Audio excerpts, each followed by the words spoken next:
আসসালামু আলাইকুম প্রিয় শিক্ষার্থী, গত ক্লাসে আমরা সম্পাদ্য এক শিখেছি। সম্পাদ্য একে কী ছিল? সম্পাদ্য একে একটা ত্রিভুজের একটা ভূমি দেওয়া ছিল এবং অপর দুই বাহুর সমষ্টি দেওয়া ছিল। কিন্তু সম্পাদ্য দুই ঠিক উল্টো। কেমন? যেমন এখানে যে কোনো একটা ত্রিভুজ এবিসি দেওয়া আছে। এবিসি ত্রিভুজের এই 6 BC হচ্ছে ভূমি 4 সেন্টিমিটার এবং এবি আর এসি বাহুর যোগফল দেওয়া ছিল, অর্থাৎ 6 আর 4 প্লাস করলে 10 হয়, 10 দেওয়া ছিল। কিন্তু এইখানে অপর দুই বাহু এবি আর এসির বিয়োগফল, মানে 6 থেকে 4 মাইনাস করলে 2 হয়, এই বিয়োগফল দেওয়া আছে। তো ভূমি দেওয়া আছে, অপর দুই বাহুর বিয়োগফল দেওয়া আছে এবং এই যে ভূমি সংলগ্ন একটা কোণ দেওয়া আছে। সুতরাং আমরা এখন সম্পাদ্য দুইটা আঁকায় দেখি। তাহলে যে কোনো একটা ত্রিভুজের ভূমি 4 সেন্টিমিটার নেই। ভূমি হলো 4 সেন্টিমিটার, অপর দুই বাহুর সমষ্টি 2 সেন্টিমিটার। তাহলে ভূমিকে আমরা পি দ্বারা প্রকাশ করব, অপর দুই বাহুকে আমরা সমষ্টিকে ডি দ্বারা প্রকাশ করব এবং একটা কোণ দেওয়া আছে 45 ডিগ্রি। কোণটা আমরা নিয়ে নিই চাঁদার সাহায্যে। এই যে মিডল পয়েন্টটা, এই মিডল পয়েন্টটা বসাবো এবং এখানে 0 দেব। এই যে 10, 20, 30, 40, 45। সুতরাং আমরা কোণটা আঁকায় নিই। এখন ওই যে প্রথম সম্পাদ্যে আমরা কি শিখছিলাম, যে কোনো একটা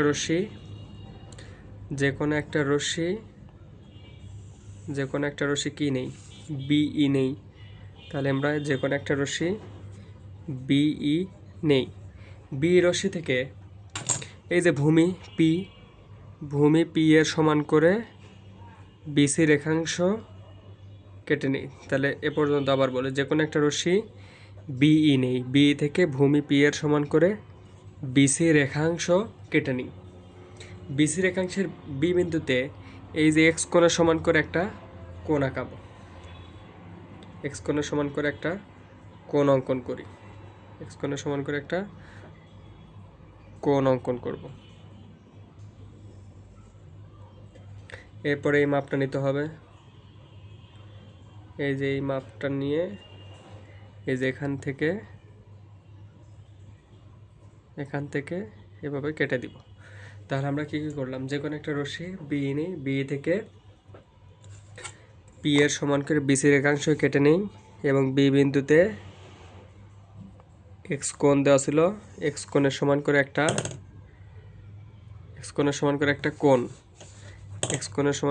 কোণ আঁকাইছি। এক্স কোণের সমান করে একটা কোণ সিবিএফ আঁকি।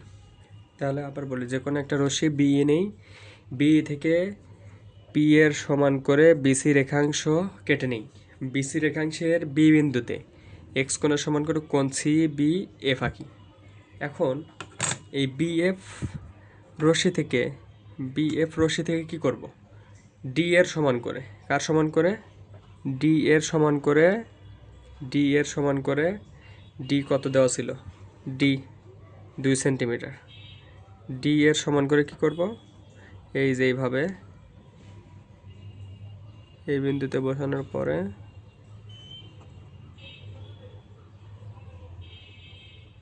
এই যে 2 সেন্টিমিটার কেটে নিব।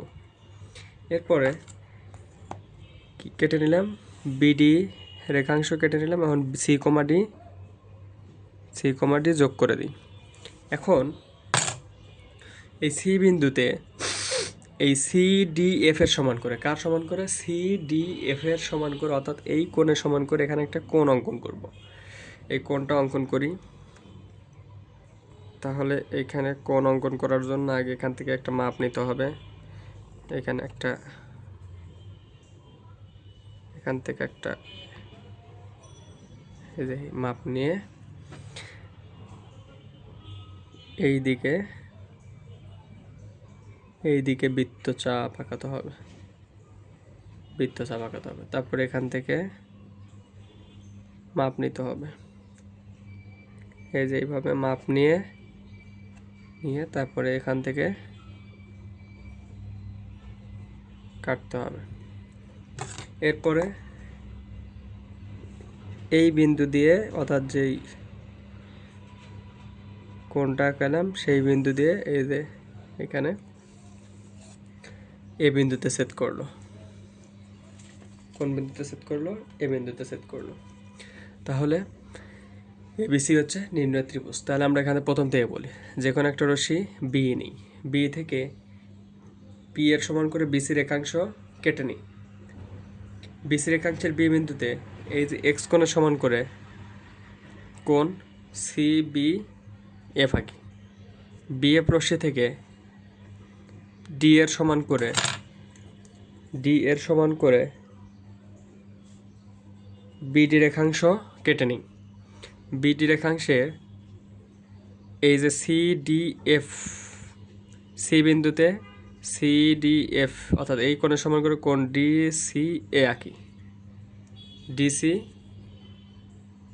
এ আঁকি। এই যে সি ডি এফ এর সমান করে ডি সি এ আঁকি। তাহলে সি এ কি বিএফকে এ বিন্দুতে ছেদ করে। এ বিন্দু কোথায় ছেদ করছে? বিএফকে এ বিন্দুতে ছেদ করছে। তাহলে এ বিসি হচ্ছে নির্ণয় ত্রিভুজ। প্রথম থেকে আরেকবার বলি, যে কোনো একটা রশ্মি বি নিই, বি থেকে এ এর সমান করে পি এর সমান করে বিসি রেখাংশ কেটে নিই। বিসি রেখাংশের বি বিন্দুতে এই এক্স কোণের সমান করে কোণ সি বি এফ আঁকি। বিএফ রশ্মি থেকে ডি এর সমান করে বিডি রেখাংশ কেটে নিই, সি কমা ডি যোগ করি। এখন সি বিন্দুতে সিডি রেখাংশের যে পাশে বি বিন্দু আছে, কোন পাশে?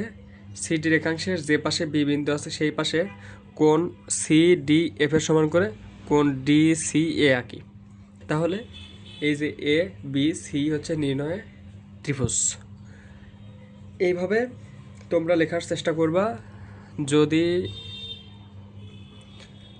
একটা দুইটা শিখলেই দেখবা যে এটা ইজি হয়ে গেছে।